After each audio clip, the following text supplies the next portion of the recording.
everyone. Welcome to this week's Fireside Creators. I am your host, Reverend Dr. Sherry Palace. Tonight we are talking about breaking bad faith, and I'm chatting with Michael Camp, who wrote a book by the same title. Our books seem to have the same intent, so I was excited to chat with him. Please remember to keep all comments and questions related to the show topic, and that this is a safe space. Thank you for joining us, and I am looking forward to all of your comments and questions. If you're watching on YouTube, please hit that like and subscribe. If you're on Facebook, grant StreamYard access so we can see your name when you have a comment or a question. Facebook no longer allows outside apps to stream into groups, so until I figure out a workaround, it will air on my page. Good old Facebook. Let's give a shout out to our top sponsors. Ruth, Kirsten, Ray, Michelle, and Heidi, thank you so much. I really appreciate your support. And if you would consider supporting me, you can go to sherrypalace.com, and there you will find literally dozens of ways to do so for as little as $3 a month. I'm also doing a book club there with its own social media and follow-up course, so go check it out. My website has tons of stuff on it now. Thank you in advance. So the Wild Goose Festival is coming up. The dates are the 11th through the 13th, and it's in Harmony, North Carolina. I have a discount code. You should totally try and go. I will be doing a show on Friday at 4 p.m. where you can watch the show in person and get hugs afterwards. I have the special discount code, so go to www.wildgoosefestival.org and enter A-542. I never say it right. It's on the screen. FS24 for the adult weekend ticket. I hope to see you there. And thank you for welcoming us into your home and joining the conversation. I appreciate you all. Okay, let's meet our guests and get smarter. Michael Camp is an author, podcaster, faith transition coach, and spiritual director. Michael is a former missionary church leader who experienced a huge faith shift after 25 years in the evangelical movement. Today, as a spiritual coach, he hopes people deconstruct toxic faith and find a healthy faith or new philosophy of life and heal from religious trauma or spiritual abuse. Welcome, Michael. How are you? Oh, I'm doing great, Sherry. That is so cool that you're getting people to go to the Wild Goose Festival. Oh, I'm so excited. They're doing a book launch for me on Friday night, and I've done the show the last 2 years there, so it's a lot of fun. Well, that's great. I was there last year, and we missed each other. We did. That's a shame. Yeah, You're not going this year? There. I spoke twice last year at a couple sessions. Yeah. So, but no, I'm not going this year, though, unfortunately. Oh, that is unfortunate. I would have loved to have seen you. Yeah, that would be fun. So I want to tell the audience this strange way that we connected. So Michael and I have been friends for a while on Facebook, and all of a sudden I got hit up in Messenger by another Michael Camp message. Oh, that's right. Yeah. Yeah, I had a feeling, I was like, something's going on here. So I found Michael's real profile, messaged him. He's like, no, it's a scam. I reported the thing. And then I saw his book that just came out. So when I saw, Michael, your book that said Breaking Bad Faith, I was like, oh, man, that's right up my alley. So we talked, and now he's on the show. So thank you, Scammer, for bringing us together. Yeah, right. He did something right. Yeah. Did something right. Every positive, find a positive in everything. Right. And I reported the profile and all that. So let's start from kind of the beginning.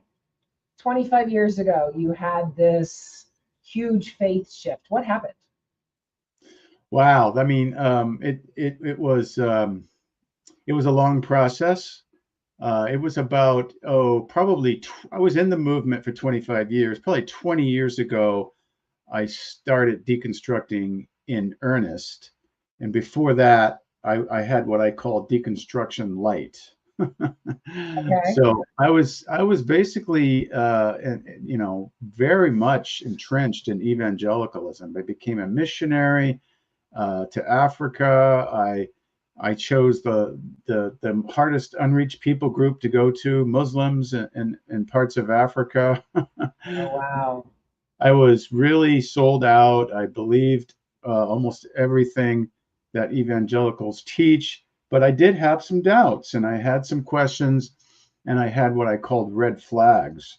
Mhm. So eventually, those red flags that one would pop up and another would pop up, and eventually they got to be too many.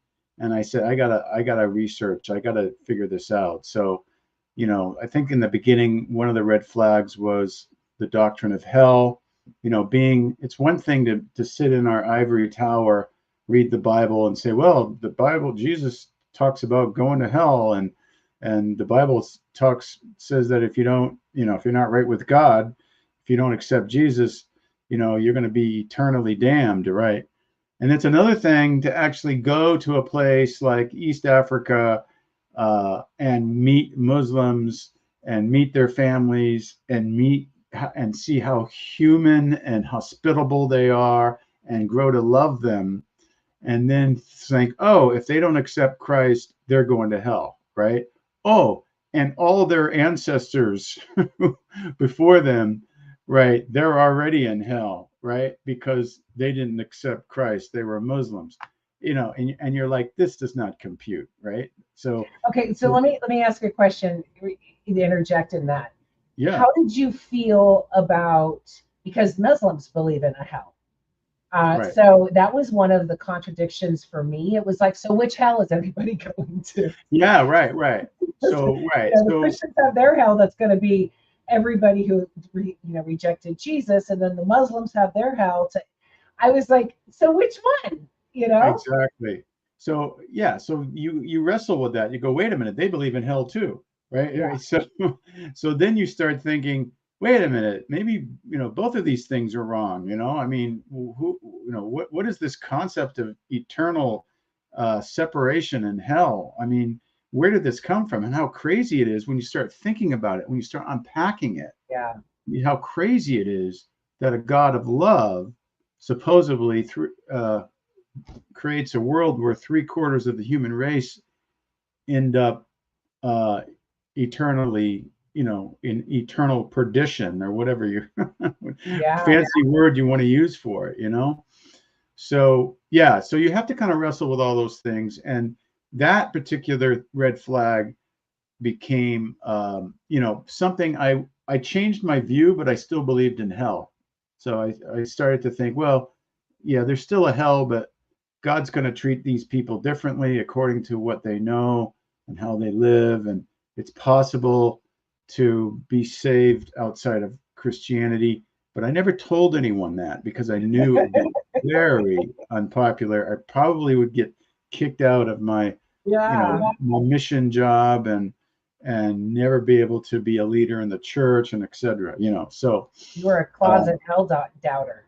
yeah, exactly, right. So closet hell doubter, right. So that was one of them, and then there were others. And the inerrancy of the Bible was another one. Yeah. And you start to question things, but you know that you can't be truly transparent and honest about this without getting some pushback.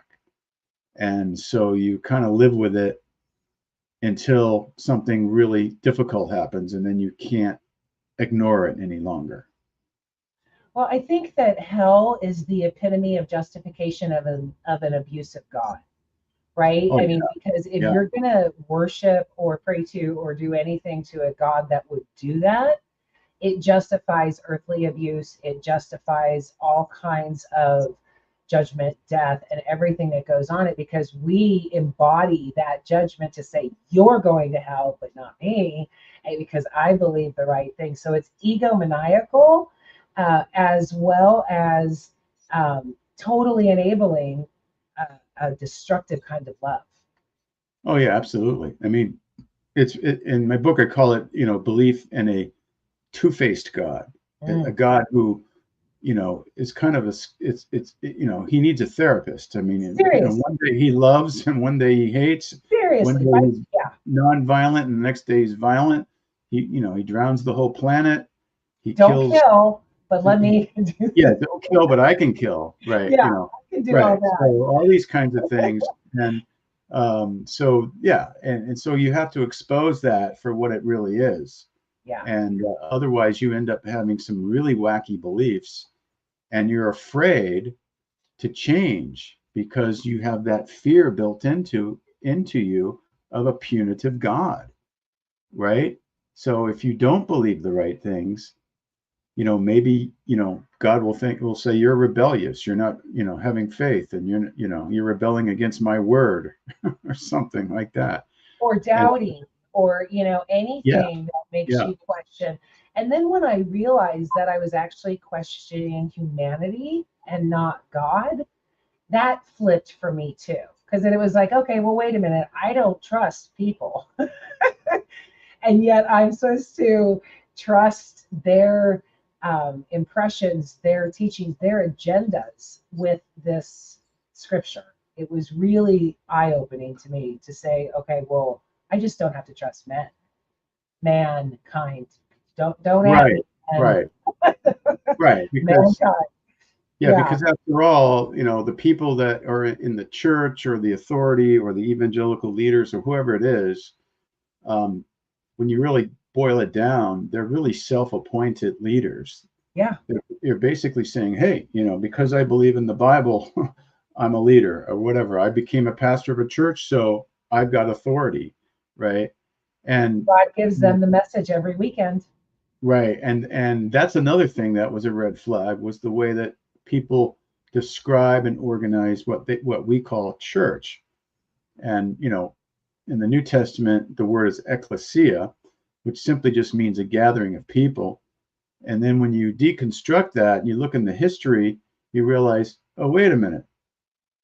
For the first 100 years or 200 years after Jesus, there were no professional pastors. There was no church buildings. There Nope. was no denominations. There was no hierarchy. They said, you want to be a leader, be a servant.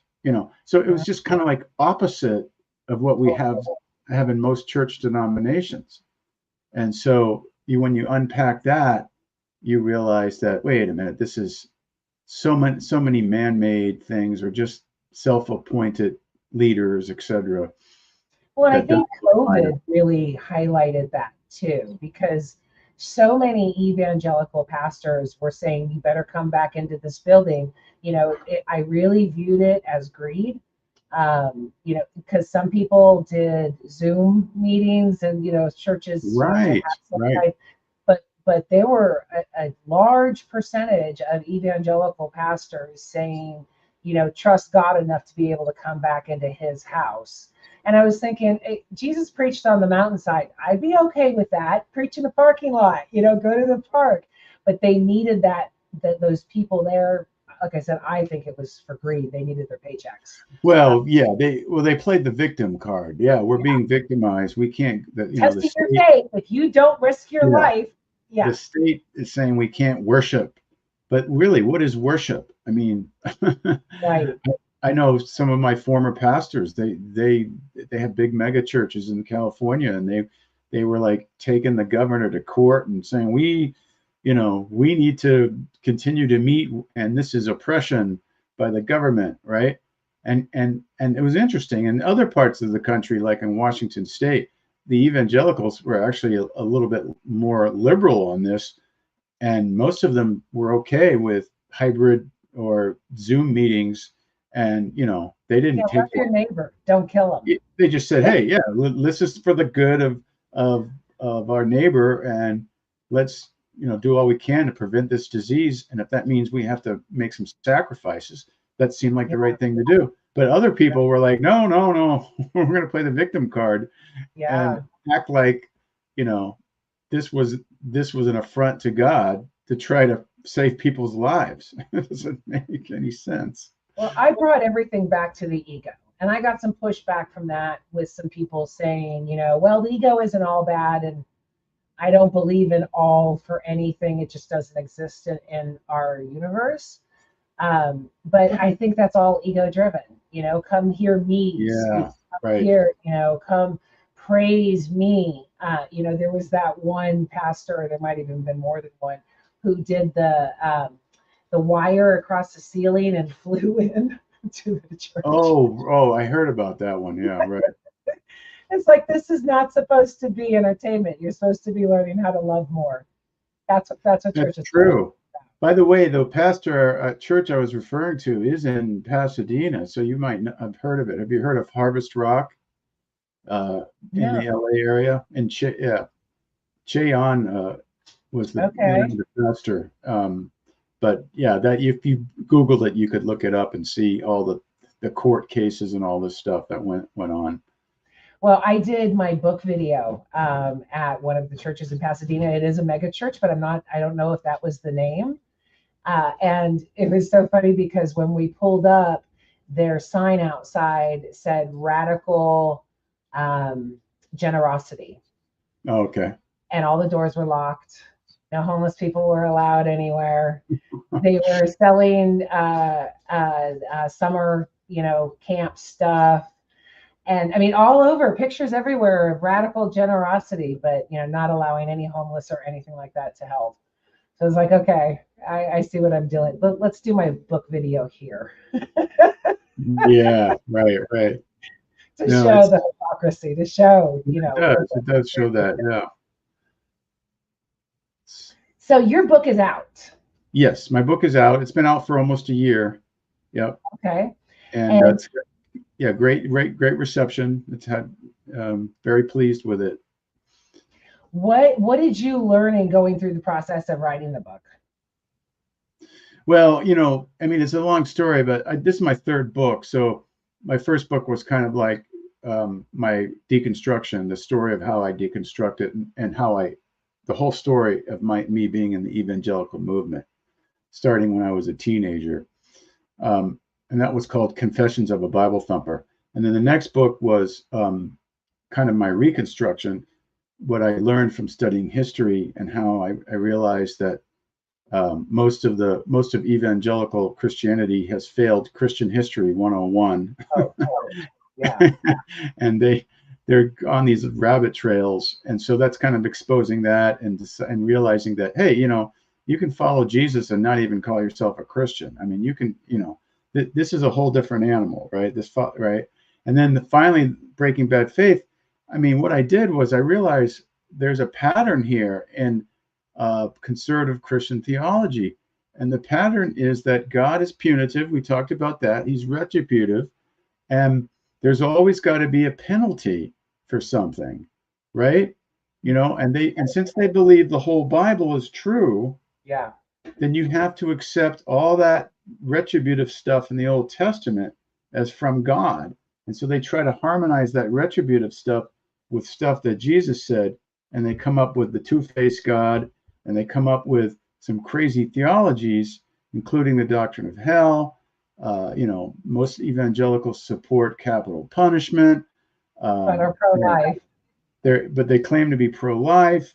Yeah. They also, support tough on crime and, law and order, and, not necessarily law and order is not necessarily bad, but they're very retributive and punitive in their solutions, right? And so, and you've got people who are believing in things like God can't forgive us unless Jesus is tortured and murdered and executed by the Romans. So in other words, it's a violent solution. The solution is violence. What? It's child sacrifice. Right. It's child sacrifice. The solution is to sacrifice God to sacrifice his son by the most gruesome execution at the time in the world, right? And so, it's a violent narrative. And also we're born depraved and terrible and deserve to go to hell, which is a violent narrative, right? And so I think that's why you have so many people that are, Christians that are pro-gun and pro-tough on crime and pro-capital punishment and pro-corporal punishment for children and all this stuff. It's kind of a hard-nosed God, and the only solution is to, of course, believe in Jesus the way they do. and then you can be forgiven, and everyone else is toast, right? So, so Yeah. I saw this pattern. I said, I got to write about this. I got to. So what I try to do in the first half of the book is the subtitle is exposing myth and violence in popular theology to recover the path of peace. So the first half of the book is exposing some of the myths that we've been talking about, like the inerrancy of the Bible, original depravity, the way we view the cross, doctrine of hell, etc.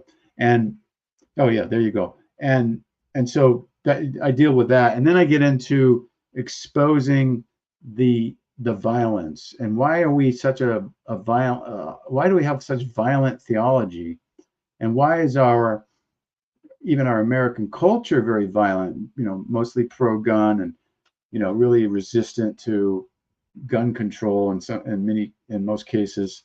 Um, why is that? Well, in my book, I make the case that it's because we have a retributive theology, and that comes from various sources, including believing in the inerrancy of the Bible, but also some of these fraudulent theologies that really, when you go and study history, you realize they weren't a part of the original Jesus movement. Yeah. Right. So I think one of the really interesting statements I make in the book is Christianity, the way we think of it. We have a vision in our mind what Christianity is, right? Whether it's Catholicism, Protestantism, mainline churches or evangelical mega churches, we have a vision of what that is. Well, that didn't exist. That what we think of it as Christianity did not exist for the first 200 years after Jesus. At All least. that, Yeah. yeah. So those things started to come into being the way we think of church about 200 years later, and didn't get really full blown until maybe at the 4th or 5th century when Roman Catholicism started. And Protestantism did not really change things very much. It made a few good changes, but then it kept the retributive theology and the way we do church, just with different veneers, just slight tweaks and so I forth. think the evangelical movement, I blame Paul for it. I blame Paul for everything wrong in religion for the most part. But I think that they became what they hated. They became exactly what Jesus spoke against, the greed, they became the Pharisees. Yeah, Everything right. that everything that Jesus said don't do. I mean, like we're having these discussions right now about, I think it was Louisiana who wants to install the 10 Commandments. And it's like, if you're a true Christian, why are you not looking at the Beatitudes? Why are you, and because that would invalidate their whole movement of, blessed are the weak, blessed are the poor. Joel Osteen would be out of business. You have all of these things that are totally pharisaical, and it's exactly it blows my mind that we are 2,000 years ahead, and we are in the exact same spot as when Jesus was here. And now you and I are going, okay, let's go flip some tables. This has to be done again because we didn't learn.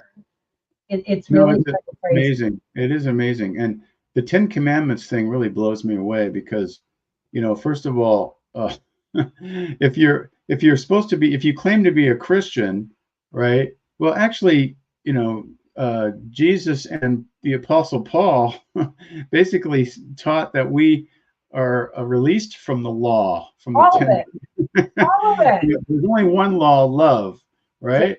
Yep. And so, we're released from it. And actually, Paul goes so far as to say it was a curse. Yeah. Yeah. Yeah. Well, Paul's logic was, well, there's no sin if we just remove them. Right. So yeah, we don't have to. I mean, yeah, but even the New Testament says the law was a burden on people, and we need to get rid of it. Just make love your path, your spiritual path, and yeah, right. And so and then the other part of it is how many people are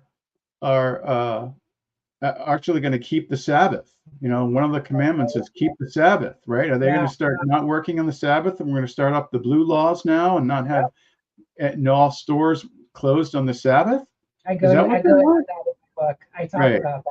Yeah, I mean, right. it's still enforced in a lot of counties in the U.S. I mean, even in Florida, Florida of all places, you can't buy alcohol until after church on Sunday. Yeah, well, where I grew up in Massachusetts, some towns had no liquor at Yeah, all. So yeah. all the town lines had liquor stores. So you go to the town line. Oh, there's a liquor store across in the next town over. But and then what are you going to do? Well, are you saying that Muslims can, or Hindus, or Buddhists, or atheists can have their philosophy, Or Jews. or I mean, they or, have or Jewish 613. people have their religious tenets? Well, if you're going to open the door for Christians to have theirs, and if you say we have freedom of religion, then shouldn't they have theirs next to the Ten Commandments? Oh, It just the opens up satanic a can temples of are worms. lining up. Yeah, the satanic temples already lining up. I'm sure Dawkins is also saying, let's put ours up. Because, Yeah, right. you So, and know, then it's crazy. And then finally, what you mentioned really is a kicker. Is like, oh, why don't they sell your possessions and give to the poor? Right? Why did they choose the Ten Commandments? Right? What, why don't they put "Blessed are the peacemakers" up on the walls of the Pentagon and yep. the Department of Defense? It's like, Because religion is used for egos, for agendas, for power, for greed. The antithesis of Jesus. I mean, it it took me so much guts when I wrote the church has become the antichrist that we have been looking for all of these years. And I cried and I shook and I was like, oh God, just even writing that. yeah, It right. was so many years ago that now it just flows off my tongue. But it's truly what they have done. I mean, if Jesus were to looking at the Beatitudes, looking at Jesus healing the centurion's ear, put down the sword, all of those things is the antithesis of American Christianity at this point. It's really gross. It's really gross. No, you're right. It is, and I think the reason is because people have they've this over the centuries or whatever, basically built up what I would call Bible worship. They Yeah. worship the Bible, not the message that you can get from the Bible, because they force themselves to believe everything in the Bible, so they have to harmonize the two-faced God. And so God is both violent and non-violent, but when it's convenient, we make him violent. Well, And and Jesus died to forgive all of our sins, but they're still focused on sins. yeah, and they're still focused on sins, right? So I mean, yeah, it's crazy. But if people are interested in my book, like I said, the first half of the book really exposes the violence, why we have a violent theology in so many Christian movements. And So could you attribute it to the hell philosophy, or was there something else that you it's found? part of it. Yeah, it's part of it. But so what you do is if you insist that all the Bible is altogether true and from God, then you're forced to accept a violent God, because God is very violent in the Old Testament. Yeah. And so, read the book of Joshua, read Numbers 25, read the story of Noah. It's such a childhood story. We're actually telling kids that God drowned the whole planet and killed, And they make songs including out of it. including children, infants, and the unborn. Right? This God is not even pro-life. Right? So it's like, yeah. And so this is just absolute lunacy when you unpack it. Right? But they're brainwashed to think that that's the way God really is. And even though God offers forgiveness, there's this, and so what you end up with is Jesus coming to save us from an angry God, right? You got Jesus. Okay, Jesus is okay, but he's coming to save us from God, who's going to send us to hell and who drowned the whole planet once. Save us from him, his dad. Right, his God father, sends right, yeah, Jesus which of from course him. is totally nonsensical. And I make the case, actually, Jesus said, be merciful as my heavenly Father is merciful, and that's I make the argument that he revealed the true nature of the Father, the parent, God, the divine parent, and it's totally juxtaposed from the violent God of the Old Testament and some parts of the New Testament. Now, it doesn't mean that everything in the Old Testament is bad, although there's a lot that is. I call it the good, the bad, and the ugly. There you go. But my book is a religious crap detector, so you can helps you differentiate. So like you can take the story of Joshua, and it's obviously violent, and you can see it. And if you give yourself permission to think objectively about it, and then compare that to the story of Joseph in the book of Genesis, where, if you remember that story, the brothers wanted to kill Joseph, right? And so they ended up selling him to some Egyptians and left him for dead, and told their father he died. And so Joseph goes off to Egypt as a slave, gets raised up, and then he becomes a leader in the Egyptian Pharaoh's court. Right. Yeah.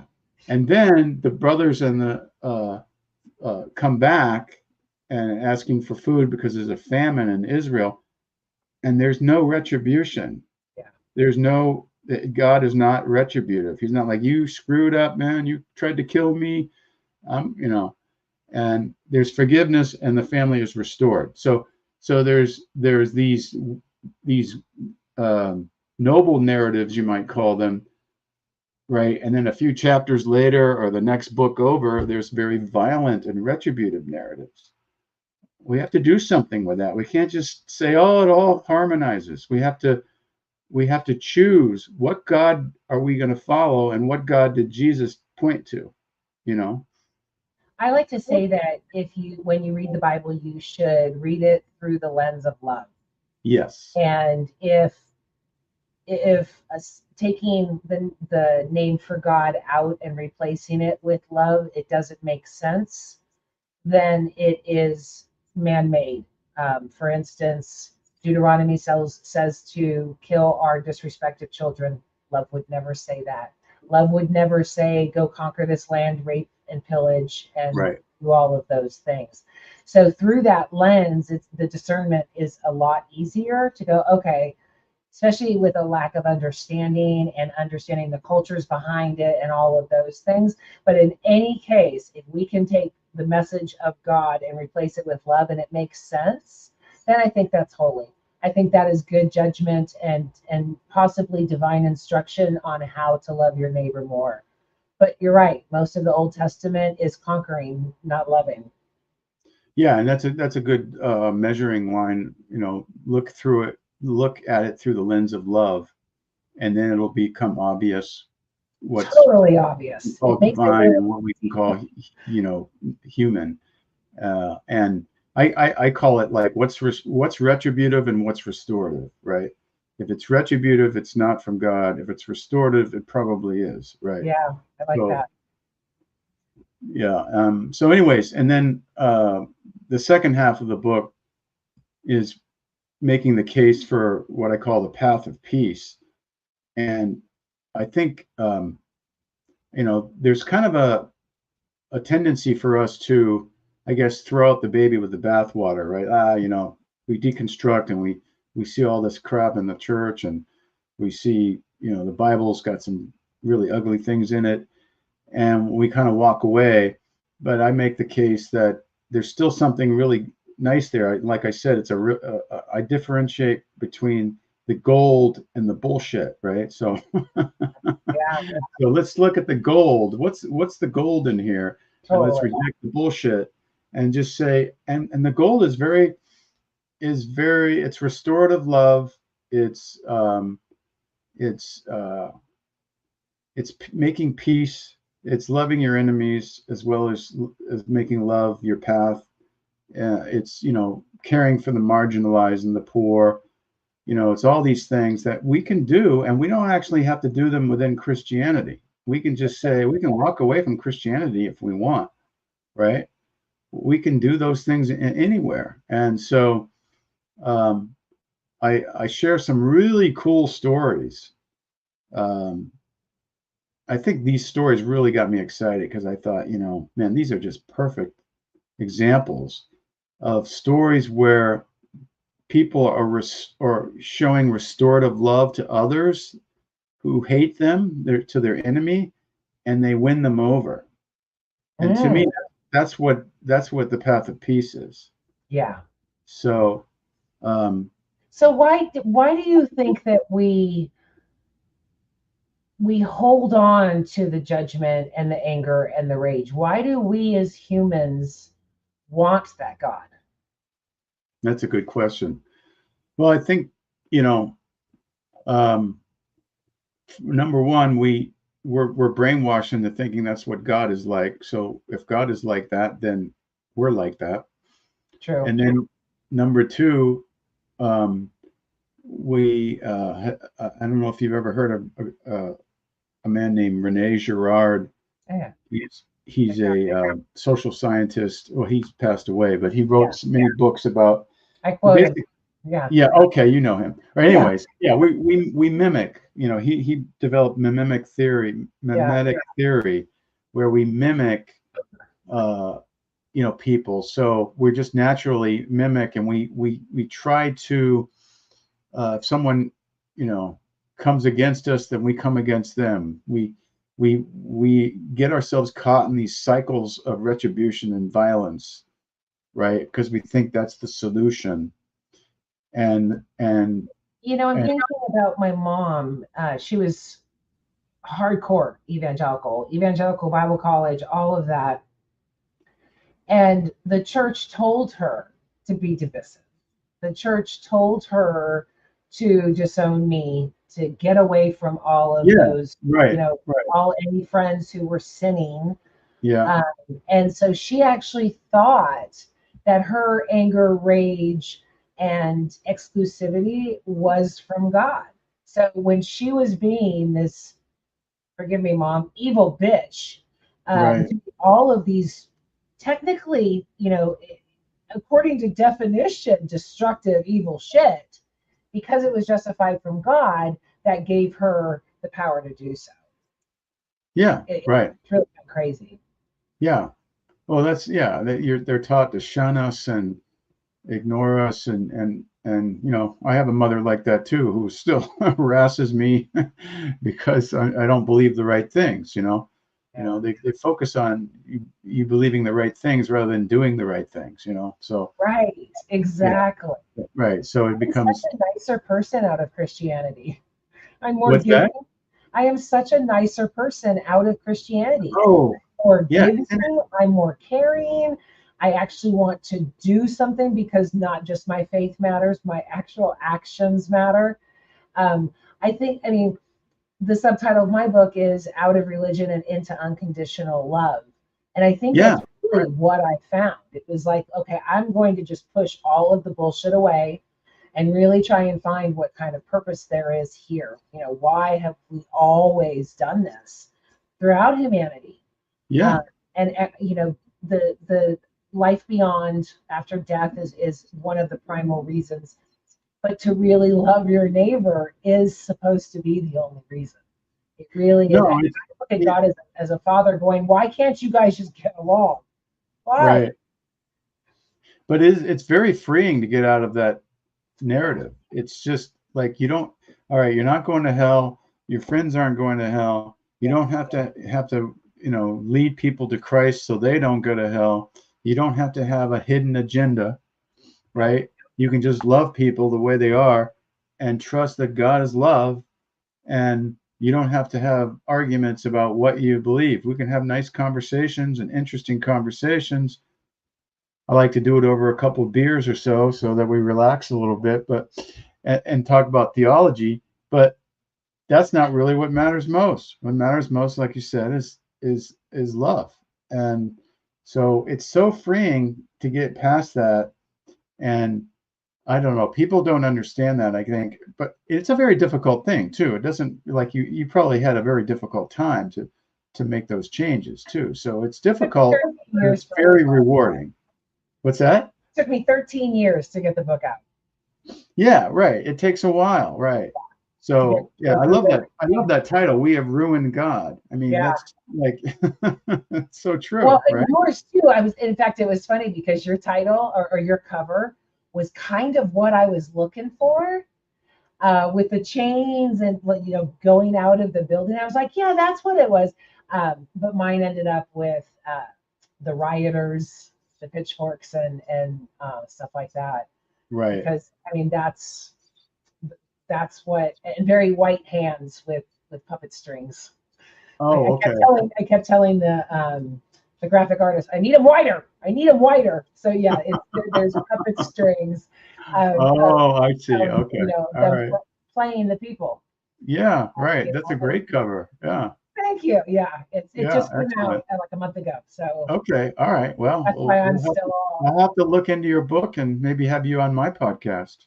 Yeah, we got to reverse this. I need your book, and I will send you mine, Yeah, and then we excellent. can I do love this again. I love it. So I was actually talking to. It's such a strange segue, but it really, hear me out. My landlord is Saddam Hussein's nephew. Really? Very, very, like I said, very strange segue. But he and Okay. I go head to head about religion, right? Yeah. He can't stand Saddam. In fact, I joked with him when I found out. I was like, "You kind of look like him," and he got so angry. Oh yeah, right. But Okay.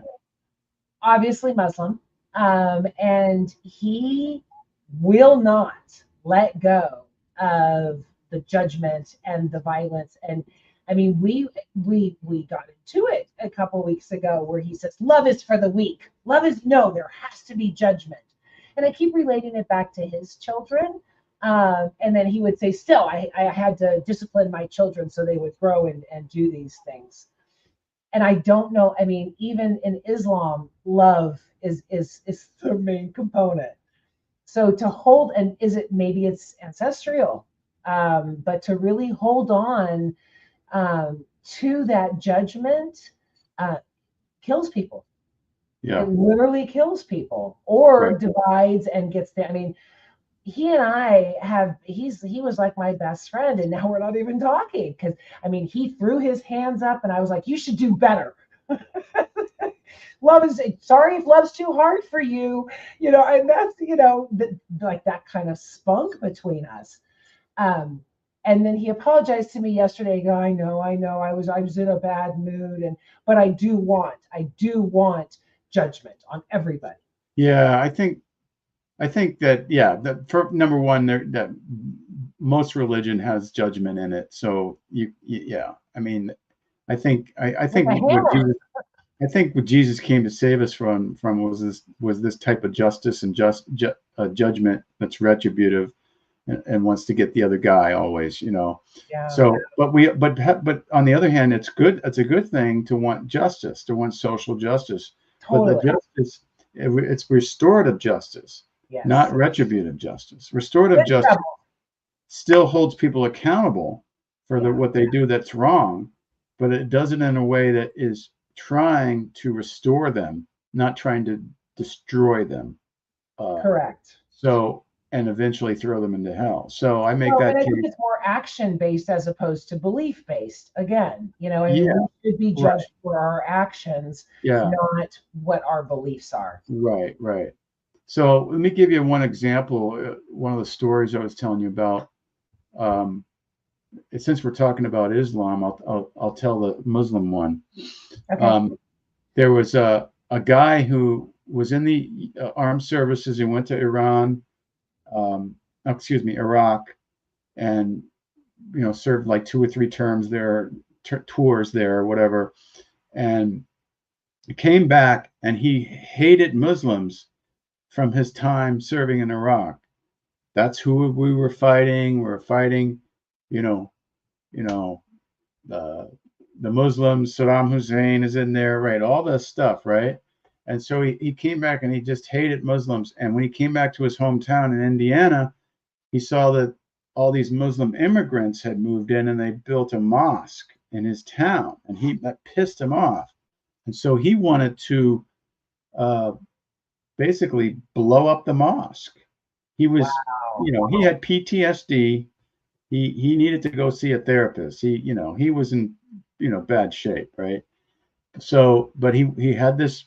He was so angry, he wanted to blow up the mosque. So he went into the mosque one day to scout it out, to see what he would do, where to put the bomb and whatever, And he met several people, some of the leaders in the mosque, and they were actually very friendly to him.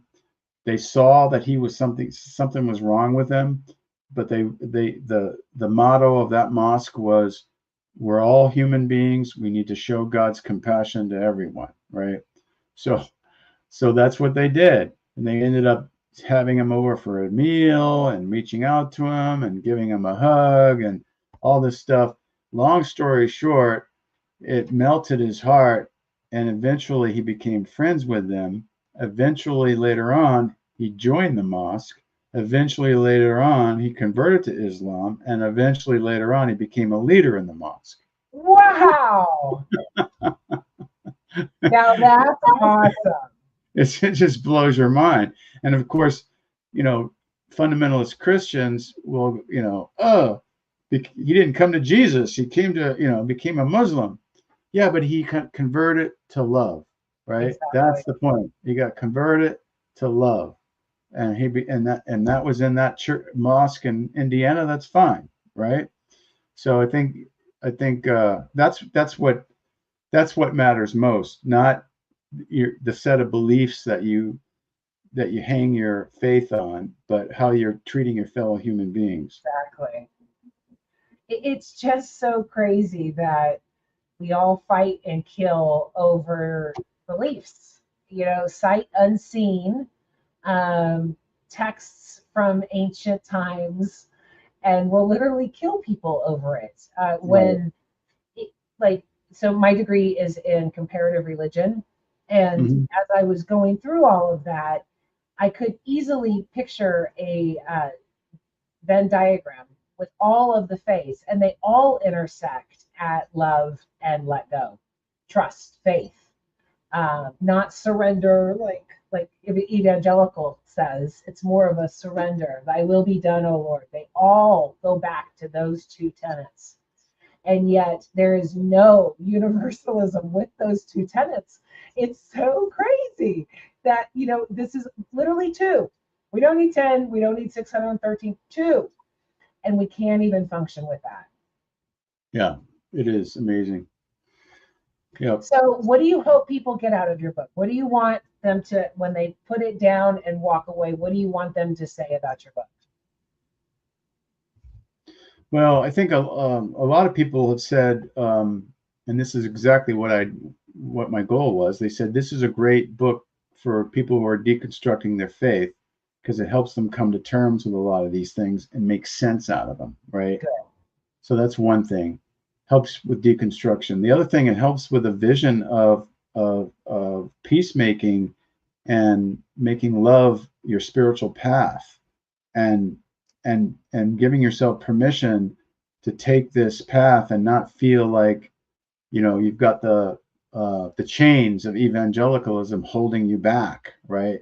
Yeah. No, I can step out into this light, and I can be like this and be set free from these harmful doctrines that I used to hold on to. And now even the new faith that I have, or a new path, it's still aligned with Jesus. It's still aligned with some parts of the Bible, but it recognizes what's restorative and truly loving in the Bible and what's not. So I think like sets people free like that. I like to say that Jesus is still my main guy, but I get around. Yeah, but you get around. I get around.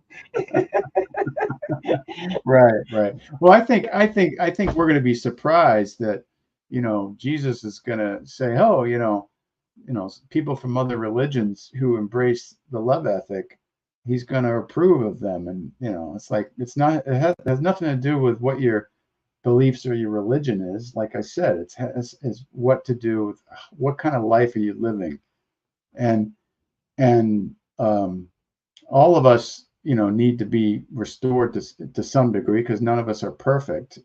So, we all need to get some kind of spiritual, I don't know, shot in the arm or whatever, So, but it's not religious. It's really just a love ethic. Exactly. Yeah. Is it available just on Amazon or everywhere? Well, it's only on Amazon, unfortunately. Let me go ahead and Yeah, show it. but it actually is probably sold other places because other online bookstores pick up Amazon stuff. Yeah, So yeah. right, but So everybody go buy his book. you can find it on Amazon. Michael Camp, Breaking Bad Faith, Exposing Myth and Violence in Popular Theology to Recover the Path of Peace. I love it. So we are at the top of the hour. Any final words, and where can people find you? Well, if you go to spiritualbrewpub.com, you'll find my website, and I'm kind of in a community of faith transition coaches and spiritual directors. Okay, so I offer spiritual direction, faith transition coaching. I have a deconstruction workshop. I have a support group. You can find this all at spiritualbrewpub.com. So join something if you need help deconstructing. Take my workshop or reach out to me or join our support group. We have meetings from time to time. Sometimes they're in person, sometimes they're just online, so people all over the country can join. And if people, some of this stuff is traumatic, right? Yeah. Some of the stuff that people go through, have a real fear of hell or fear of a retributive God, or they've been programmed so much to think of God so much, or they've been spiritually abused, right? And some authoritarian leader or something has really abused them, and so it leaves scars. And there is such a thing as religious trauma syndrome. So I'm in a program right now. I'm not certified yet, but I will be certified next year, in helping people overcome religious trauma. And so that's a real thing. It's like totally, yes. And I had it myself too. When I came back from the mission field, I was starting to deconstruct some things, and I got clinically depressed, and my first counselor said, "Hey, you got PTSD." And I'm like, "I didn't go to Vietnam. What are you talking about?" Yeah. And this was before anyone had labeled religious trauma syndrome. It was like people didn't know what it was. So yeah, it's a real thing. And so, but there's help. People can go to places, find help from people who are trained in the religious area. So I know when I met a therapist recently, a psychologist who does cognitive therapy, and she's like, "Oh, I got patients that have all these religious issues, and I don't know what to do with them because I don't know the religion part of it, right?" So if that's the case, you come to someone like myself or one of my colleagues and get some help. Perfect. Well, thank you so much for all you're doing and getting out there to try and truly break bad faith.